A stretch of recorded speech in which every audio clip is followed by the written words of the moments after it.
오늘은 제4과목 전기설비 안전관리의 첫 장이죠. 감전재해 예방에 대해 아주 깊이 파고 들어보겠습니다. 오늘 저와 함께 하시면 이 복잡한 전기 이론이 머릿속에 그림처럼 그려질 겁니다. 준비되셨죠? 자, 그럼 본격적으로 시작해보죠. 전기로부터 우리 몸을 어떻게 지킬 수 있을까? 네. 아주 복잡할 것 같지만 슬라이드에 나온 것처럼 딱 3단계만 기억하시면 됩니다. 막고, 끄고, 약하게 쓰는 것. 아주 직관적이네요. 네. 그럼 첫 번째, 막는다는 것부터 시작해볼까요? 이걸 기본보호라고 합니다. 기본 보호. 이건 어떤 상황을 가정한 건가요? 기본보호는요, 모든 것이 정상적으로 아주 잘 작동하고 있을 때를 가정한 겁니다. 아, 평상시. 그렇죠. 가장 기본적인 1차 방어선이죠. 애초에 전기가 흐르는 위험한 부분, 충전부라고 하는데요. 네, 충전부. 여기를 사람이 아예 만질 수 없게 원천적으로 차단하자는 개념입니다. 아하, 그러니까 사고가 나기 전에 미리 예방하는 거군요. 정확합니다. 그럼 구체적으로 어떻게 막느냐? 첫째는 절연. 흔히 보는 전선 비복 있잖아요. 아, 그 고무로 된 거요? 네, 그런 걸로 위험한 부분을 완전히 감싸버리는 거고요. 둘째는 격벽이나 외함. 외함이요? 그건 좀 생소한데요? 가전제품의 플라스틱 케이스. 그걸 생각하시면 아주 쉽습니다. 내부의 복잡한 회로를 만지지 못하게 튼튼한 상자 안에 가둬두는 거죠. 아, 그럼 우리가 쓰는 모든 가전제품 케이스가 외함이군요? 바로 그겁니다. 그래서 시험을 준비하는 여러분 입장에서 기본 보호하면 딱 떠올려야 할 핵심 키워드가 있어요. 그게 뭘까요? 바로 정상 운전 시 직접 접촉 방지. 이겁니다. 정상일 때 애초에 못 만지게 막는다. 알겠습니다. 그런데 기계라는 게 항상 정상일 수는 없잖아요. 그렇죠. 고장이 나서 전기가 엉뚱한 곳으로 셀 수 있죠. 누전이 되면요. 그럼 1차 방어선은 뚫린 건데 그때는 어떡하죠? 바로 그겁니다. 아주 좋은 질문이에요. 그 만약의 상황을 대비한 2차 방어선이 바로 고장보호입니다. 아, 고장보호. 네, 고장으로 인해서 전기가 새어나올 때 시스템이 그걸 감지하고 우리를 보호하는 거죠. 혹시 그 대표적인 장치가 우리 집 두꺼비 집에 있는 그 누전 차단기 맞나요? 정확합니다. 그게 바로 전원 자동 차단 기능의 핵심 사례거든요. 아하. 누전 차단기는 아주 미세한 누설 전류만 감지해도 정말 눈 깜짝할 사이에 전기를 탁 끊어버립니다. 혹시 그런 경험 있으시죠, 여러분?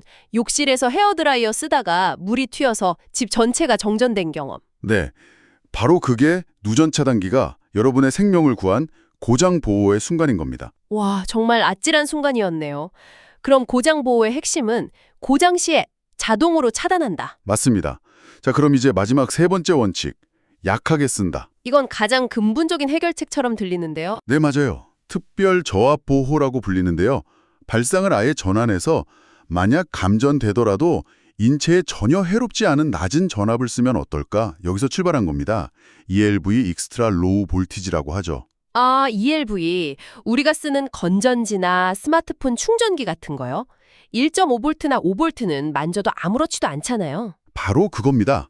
애초에 위험하지 않은 에너지를 사용해서 감전의 위험 자체를 없애는 가장 확실한 방법이죠. 그렇군요. 그래서 이 파트의 핵심은 위험하지 않은 저압 ELV 사용입니다. 자, 이렇게 정상일 때 막고 고장 나면 끄고 애초에 약하게 쓰는 이 세 가지 큰 그림, 이걸 가지고 다음 주제로 넘어가 보겠습니다. 네, 이제 정말 시험에 단골로 출제되는 통전전류 내용이네요. 숫자들이 쭉 나열돼 있는데 솔직히 그냥 보면 잘 와닿지가 않아요. 이 숫자들을 볼 때 가장 중요한 기준점이 딱 하나 있습니다. 하나요? 네, 바로 내 의지로 전선에서 손을 뗄 수 있는가 없는가입니다. 이 경계선을 중심으로 이해하면 훨씬 쉬워져요. 내 의지로 뗄 수 있느냐 없느냐. 좋습니다. 그럼 가장 낮은 단계부터 시작해보죠. 최소 감지 전류 1에서 2mA. 이건 어느 정도 느낌이죠? 전기 흐르나 하고 찌릿한 느낌이 막 시작되는 아주 미세한 단계고요. 여기서 전류가 조금 더 세져서 2에서 8mA가 되면 이젠 제법 아프기 시작합니다.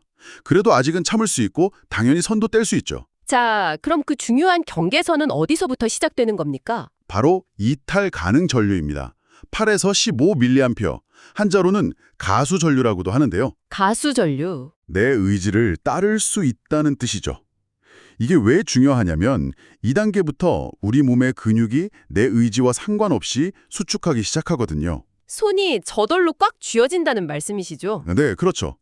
그럼에도 불구하고 아직은 내 의지로 그 근육의 수축을 이겨내고 손을 뗄 수 있는 마지막 한계치라는 의미입니다. 아, 공포 영화에서 주인공이 감전됐을 때 비명을 지르면서 겨우 손을 뿌리치는 장면이 있잖아요. 네네, 있죠. 그게 가능한 최대 전류가 바로 이 이탈 가능 전류입니다. 그럼 이 한계를 넘어서면 와, 상상만 해도 끔찍한데요? 네, 바로 이탈 불능 전류의 영역으로 들어갑니다.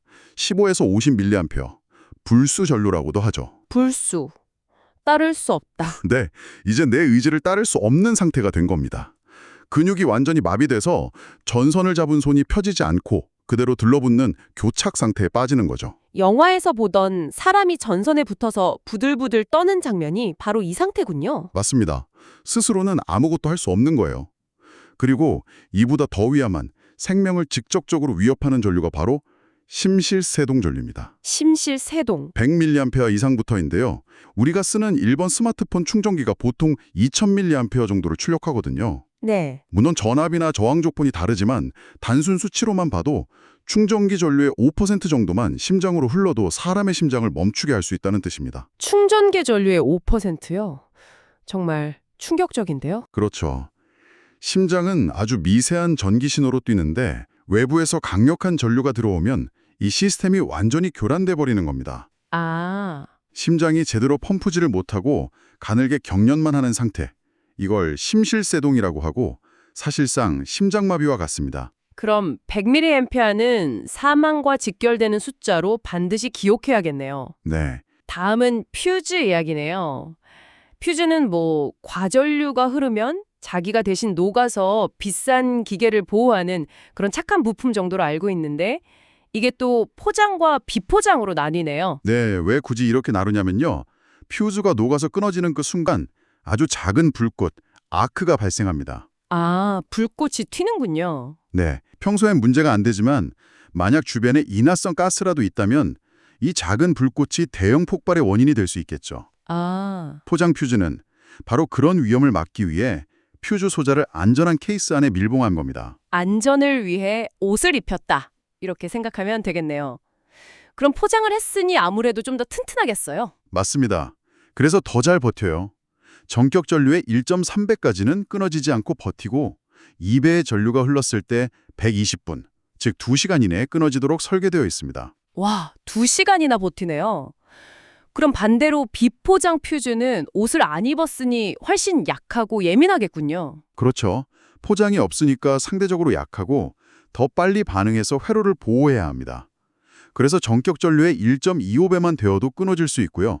2배 전류가 흐르면 단 2분 이내에 녹아버립니다. 120분 대 2분. 와, 정말 극단적인 차이네요. 네, 포장에서 튼튼한 녀석은 2시간, 헐벗어서 약한 녀석은 2분. 이 시간 차이만 기억해도 절대 헷갈리지 않으실 겁니다. 자, 다음 주제는 보기만 해도 긴장됩니다. 달로기, BS와 차단기, CB. 현장에서 이 조작 순서 하나 잘못 찍히면 바로 대형 사고로 이어진다고 들었습니다. 맞습니다. 이 모든 순서의 배경에는 단 하나의 절대 원칙이 있어요. 그게 뭔가요? 바로 달로기 DS는 아크를 스스로 끌 능력이 없다는 사실입니다. 아, 불 끄는 능력이 없다. 네, 따라서 달로기는 반드시 전기가 흐르지 않는 무부하 상태에서만 조작해야 합니다. 만약 전류가 흐르는 중에 달로기를 열면 엄청난 불꽃, 아크가 터져 나와서 작업자를 덮치게 되죠. 상상만 해도 끔찍합니다. 그럼 차단기 CB는 그 아크를 제어할 능력이 있다는 거군요. 정확합니다. 차단기는 내부에 아크 소호 기능이 있어서 부하가 걸린 상태에서도 안전하게 전기를 끊을 수 있습니다. 자동차의 브레이크 같은 역할이죠. 그럼 이제 순서를 보죠. 전원을 넣을 때, 투입할 때는 어떻게 해야 안전할까요? 길을 만든다고 생각하시면 쉬워요. 먼저 전기가 흐르지 않는 상태에서 달로기 DS라는 길을 안전하게 연결하고요. 네. 그 다음에 차단기 CB라는 스위치를 올려서 전기를 흘려보내는 겁니다. 아, 달로기를 닫을 땐 차단기가 열려 있으니 무부하 상태라 안전하군요. 그렇죠. 그래서 투입은 단단히라고 외웁니다. 달로기부터 단단하게 닫는 거죠. 그럼 반대로 전기를 끊을 때는요? 상식적으로 브레이크부터 밟아야 할 것 같은데. 정확합니다. 먼저 차단기 CB를 열어서 흐르던 전류를 안전하게 멈춥니다. 네, 브레이크를 밟고 그러면 회로에는 더 이상 전기가 흐르지 않는 무부하 상태가 되겠죠. 그 후에 안전해진 단로기 DS를 여는 겁니다. 아하. 그래서 차단은 차분히, 차단기부터 차분하게 끊는 겁니다. 이 순서는 정말 생명과 직결되니까 반드시 기억해야겠네요. 그러며 방금 그 차단기가 아크를 끈다고 하셨는데 그 불 끄는 방식에도 여러 종류가 있나 보네요. A, B, B, VCB, 알파벳이 너무 많아서 머리가 아픕니다. 전혀 어렵지 않습니다. 이 약어의 첫 글자에 모든 힌트가 담겨 있거든요. 첫 글자요? 네, 이걸 소방작전으로 생각하시면 쉬워요. 소방작전? 흥미로운데요? 자, ABB는 에어 블래스트, 압축 공기를 소방호수처럼 강력하게 불어서 불을 끄는 방식입니다. 아, 블라스트. 네, 반면 블래스트가 없는 그냥 ACB는 대기 중의 공기로 자연스럽게 불이 꺼지게 두는 좀 더 소극적인 방식이죠. 그럼 VCB는 백큐미니까. 아, 진공을 이용하는 거겠네요. 맞습니다. 산소가 없으면 불이 안 붙는 원리처럼요. 아예 진공 상태로 만들어서 아크가 생길 틈을 안 주는 겁니다. 와, 똑똑하네요. 그럼 OCB는 오일이니까. 그림이죠. 불 붙은 걸 기름통에 푹 담가서 꺼버리는 거고요. GCB는 가스, SF6라는 특수 소화 가스를 뿌려서 끄는 방식입니다. 그럼 마지막 MBB는 뭔가요? 매그네틱인데? 네, 자력을 이용해서 아크라는 불꽃을 자석처럼 다른 곳으로 휙 끌고 가서 소멸시키는 아주 스마트한 방식이죠. 와, 소방작전으로 비유하니까 머리에 쏙쏙 들어옵니다. G는 가스, O는 오일, V는 진공. 이제 약어만 봐도 알 수 있겠어요. 다시 기본으로 돌아와서요. 전기가 통하는 충전부를 어떻게 물리적으로 방어할 것인가. 결국 핵심은 접근 자체를 불가능하게 만드는 것입니다. 아까 나왔던 기본 보호와 개념이 비슷하네요. 네, 맞습니다. 폐쇄형 외함에 가두거나 방호망이나 절연 덮개를 씌우거나 전선처럼 절연물로 피복하는 방법들이 있죠. 네. 또 다른 중요한 방법은 격리입니다. 아예 사람이 접근할 수 없도록 전봇대 위처럼 아주 높은 곳에 설치하거나 변전소처럼 울타리를 쳐서 출입을 금지시키는 거죠. 그런데 이런 설비를 점검하거나 보수하려면 사람이 가까이 가야 하잖아요. 그럴 땐 어떻게 안전을 확보하죠? 바로 그 점 때문에 최소 작업 공간이라는 법적 규정이 있습니다. 아, 작업 공간? 네, 너무 좁은 공간에서 작업하다가 몸을 움직이는 순간 실수로 다른 충전부에 닿아서 감전될 수 있기 때문이죠. 그렇죠. 성인 한 명이 안전하게 작업 자세를 취하고 움직일 수 있는 최소한의 공간을 보장을 하는 의미입니다. 그 최소한의 공간이 몇 센티미터인가요? 시험에 숫자가 나올 것 같은데요? 네, 바로 폭 70cm 이상입니다. 점검 및 보수라는 키워드가 보이면 70cm를 바로 떠올리시면 됩니다. 70cm 알겠습니다. 자, 이제 정말 중요한 정전 작업 절차입니다. 실기 시험에서도 그대로 쓰라고 나올 만큼 중요하다고 들었어요. 맞습니다. 머릿속으로 현장을 상상하면서 따라오시면 좋습니다. 네, 5단계 안전수칙. 첫 번째는 당연히 전원 차단이겠죠? 그렇죠. 관련된 모든 차단기와 단로기를 열어서 전기를 완벽하게 분리하는 겁니다. 전원을 껐습니다. 그럼 이제 끝 아닌가요? 왜 다음 단계들이 더 필요하죠? 만약 내가 여기서 전기를 끊고 작업을 시작했는데 상황을 모르는 다른 동료가 저쪽에서 전기가 꺼졌네 하고 스위치를 다시 올리면 어떻게 될까요? 으악, 상상만 해도 끔찍합니다. 바로 그 오조작을 막기 위한 조치가 2단계 잠금 장치 및 꼬리표 부착입니다. 아, 자물쇠를 거는 거군요. 네, 차단기에 물리적으로 자물쇠를 채우고 점검 중 조작 금지라고 적힌 꼬리표를 걸어두는 겁니다. 이제 다른 사람이 전원을 켤 걱정은 없네요. 그럼 이제 안전한가요? 아직입니다. 수도꼭지를 잠가도 호스 안에 물이 남아있는 것처럼 전원을 차단해도 기기 내부에 전기가 남아있을 수 있어요. 아, 잔류전화. 네, 그걸 잔류전화라고 하죠. 그래서 3단계로 이 남아있는 전기를 땅으로 흘려보내 완전히 비우는 방전 작업이 필요합니다. 남아있는 전기까지 모두 빼냈습니다. 이 정도면 된 것 같은데요. 하지만 전기는 눈에 보이지 않잖아요. 그렇죠. 그래서 4단계에서는 검전기라는 장비로 작업할 부분에 직접 접촉해서 소리나 불빛이 나지 않는지 눈과 귀로 정전 상태를 최종 확인해야 합니다. 그럴 것이다가 아니라 확실하다는 증거를 얻는 과정이군요. 맞습니다. 그런데 마지막 5단계로 단락접지라는 게 또 있습니다. 이건 왜 하는 거죠? 이건 정말 벨트에 멜빵까지 착격 아닌가요? 맞습니다. 이건 최후의 보험이자 가장 강력한 안전장치예요. 만에 하나 작업 중에 다른 선로에서 전기가 유도되거나 누군가 비상발전기를 돌리는 등 예상치 못한 이유로 전기가 다시 들어올 수 있거든요. 오통전 상황에 대비하는 겁니다. 작업할 전선들을 모두 묶어서 땅에 연결, 즉 접지해두면 혹시라도 전기가 들어와도 그 전류가 작업자 몸이 아닌 접지선을 타고 땅으로 다 빠져나가 버립니다. 아하, 1단계부터 4단계까지는 내가 통제하는 안전조치라면 5단계는 내가 통제할 수 없는 만약의 사태로부터 나를 지키는 최종 방어벽이군요. 정확합니다. 그리고 작업이 끝나면 이 모든 과정을 정확히 역순으로 진행하는 거고요. 정말 완벽한 시스템이네요. 다음은 활선 작업입니다. 말 그대로 전기가 살아있는 상태에서 하는 작업이라니 상상만 해도 아찔한데요. 네, 그래서 아주 특별한 장비가 필요합니다. 크게 세 가지를 기억해야 해요. 세 가지요? 첫째, 작업자 자신을 보호하기 위한 절연용 보호구, 절연 장갑, 절연 장화 같은 것들이죠. 네. 둘째, 전기가 흐르는 전선 자체를 덮어 씌우는 절연용 방호구. 마지막으로 맨손이 아닌 길고 절연 처리된 활선 작업용 기구를 사용해야 합니다. 아, 그러니까 사람, 전선, 기구 세 군데 모두 완벽하게 절연해야 하는 거군요. 그렇죠. 그런데 활선 근처에 가기만 해도 위험합니다. 직접 만지지 않아도 감전될 수 있거든요. 네, 저도 그렇게 들었어요. 고압의 전기 주변에는 눈에 보이지 않는 전기장, 즉 접진 한계거리라는 위험구역이 형성됩니다. 이 안으로 들어가면 공기를 통해서도 전기가 넘어올 수 있어요. 특히 여름철에 습도 높을 때 크레인 사고가 많다고 들었습니다. 맞습니다. 닿지도 않았는데 사고가 나는 경우가 바로 이 때문이죠. 그래서 법적으로 안전거리가 정해져 있습니다. 그게 몇 미터죠? 차량이나 기계의 경우 대지전압 50kV 이하에서는 무조건 300cm, 즉 3m 이상 거리를 둬야 합니다. 3미터. 네.